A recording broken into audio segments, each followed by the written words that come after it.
Araza bakatwereka si kuvuga ko batoye amakosa ariko baratwereka utunenge kugira ngo dushobore gukosora tworohereze ingenzi zose ziba ziko zirakoresha kino kibuga cacu citiriwe muhisi nyakwigendera Perezida Melchior Ndadaye kugira ngo abahaca n'ibintu vyabo bigende mu mutekano ntangere.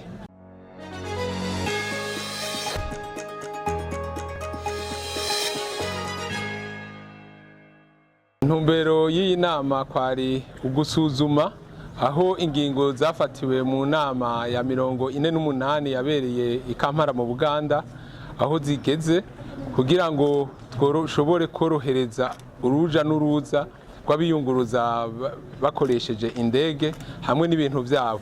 Ivyo bikaba bikomoka mu ngingo ya 92 ijanye n'amategeko yishira hamwe mpuzamakungu yo kunguruza abantu n'ibintu biciye mu kirere OACI, aho rivuga yuko abantu n'ivyabo byoroherezwa bikagenda mu ituze ntangere kandi nanya abantu bakagenda bubahirijwe mu gateka kabo. Akunguko k'inama nako kudufasha gushira mu ngiro ivyo byose tuba tutararibwo tushire mu ngiro, na cane baraza bakatwereka si kuvuga ko badutoye amakosa ariko baratwereka utunenge kugira ngo dushobore gukosora tworohereze ingenzi zose ziba ziko zirakoresha kino kibuga cacu citiriwe muhisi nyakwigendera Perezida Melchior Ndadaye kugira ngo abahaca n'ibintu vyabo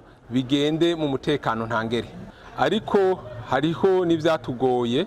Ivyo vyatugoye ahanini ya kesho usanga biva ku uburyo bwinshi, ariko murabona yuko nk'abantu boba baheruka kugendera ku kibuga cacu Melchior Ndadaye, murabona yuko hari inyubako ziriko zirakogwa kugira ngo dushobore korohereza abo bantu bose, kuko ikibuga cacu cubatswe kera mu mwaka w'1983.